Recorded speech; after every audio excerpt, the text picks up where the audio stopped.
He says between the stadium and the airport, we'll have about 7 million people, so it's going to be very exciting.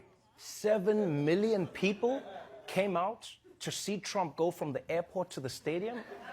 That's impressive. Although, to be fair, it's also India. There's 7 million people between any two locations. Yeah, I mean, the line at Indian Starbucks is 7 million people. There are Indian brides right now who are like, no, daddy, I just want a small wedding, no more than 7 million people. It's like, okay, Anushka, first cousins only. But it is true that Donald Trump is very popular in India. Right? Some like him because of his anti-Muslim rhetoric. Some like him because of his business savvy. And all of them like him because his skin looks like tikka masala.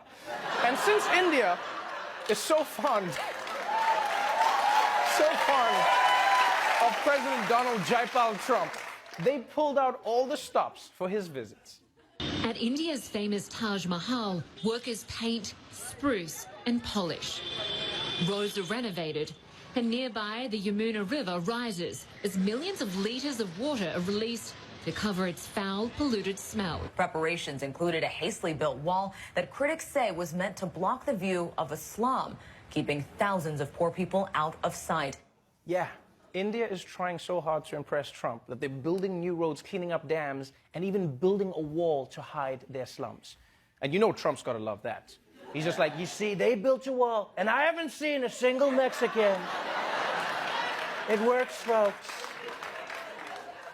Now, India cleaning its rivers and streets for Trump might seem extreme, but if you think about it, this is basically what guys do whenever a girl says she's coming over, right? Yeah, you make the bed, pick up your clothes, hide all your junk in the closet, then she calls and says she can't make it, and you're like, damn it, so I flushed the toilet for nothing?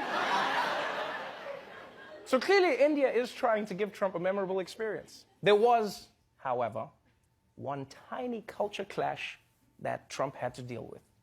Donald Trump is in India this morning, but he could be forced to go without his favourite meals of burgers and steaks. India's Prime Minister, Narendra Modi, a devout vegetarian, plans not to serve any meat to the president during his visit. One person who's familiar with President Trump's eating habits has told the media they're worried about how he'll cope with the lack of meat, saying, "I have never seen him eat a vegetable." I honestly don't know what's stranger. The fact that Trump might eat vegetables, or that people are actually worried about how it will go. Because you realize the news wasn't even snarky about it. They weren't like, haha, the president has to eat vegetables. They were like, yo, if Donald Trump eats broccoli, he could die. So this is going to be hard on Trump. And you know what I was thinking is what's worse for him? Is that cows are so sacred in India that they're allowed to just wander around in the city. So can you imagine how hard that's going to be for him? He hasn't eaten beef for 2 days, and then he's just going to start seeing cows in the streets, and he's going to be like, oh my God, I'm hallucinating. All the cows I've eaten have come back to haunt me. I'm sorry, cows. I'm so sorry. So sorry. But I will say I'm impressed because despite the beef issue, Trump is making the best of his India trip. In fact, he even made an effort to show the Indian people how much he respects them by trying to speak their language.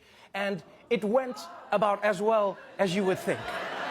India welcomes us at the world's largest cricket stadium right here in Ahmedabad. Namaste, Chiwala, Gujarat, Sardar Patel, Ashram, Sachin Tendulkar, Gujarat, Goa, Diwali, as the great religious teacher Swami Vivekanand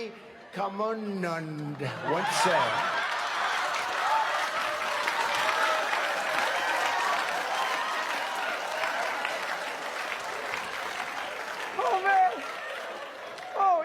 Even if that pronunciation was right, that facial expression was so wrong. That looked like the most exercise he's gotten in decades. It's like, come on. All right, that's my steps for the day. I'm done. Oh, man. Now, this was really interesting. After Trump butchered half the Hindi dictionary, Indian Twitter lost their minds, right? People were coming on like, dude, it's not namaste, it's namaste. Who messes up namaste? It says namaste. But to those Indians, I say, please, don't be mad, right? Trump may not be able to pronounce Hindi words, but he can't pronounce English words either, so he's an equal opportunity offender. And besides, think about it. It would have been way scarier if Trump had come out all fluent in Hindi. Can you imagine if he just came out and he's like, "Kaise tumhare jail? Main tumse pyar, aapka baal bahut sundar hai. Kuch hote aaye, bigly." It would have been weird. So, that was day one of President Trump's trip to India. And you know what? I'm proud of the president. I'm really proud of him for teaching us a valuable lesson. And that is no matter how old you are, you can still go to new places, make new friends, and have new mind-blowing experiences like eating a carrot for the first time. And to that I say, namaste.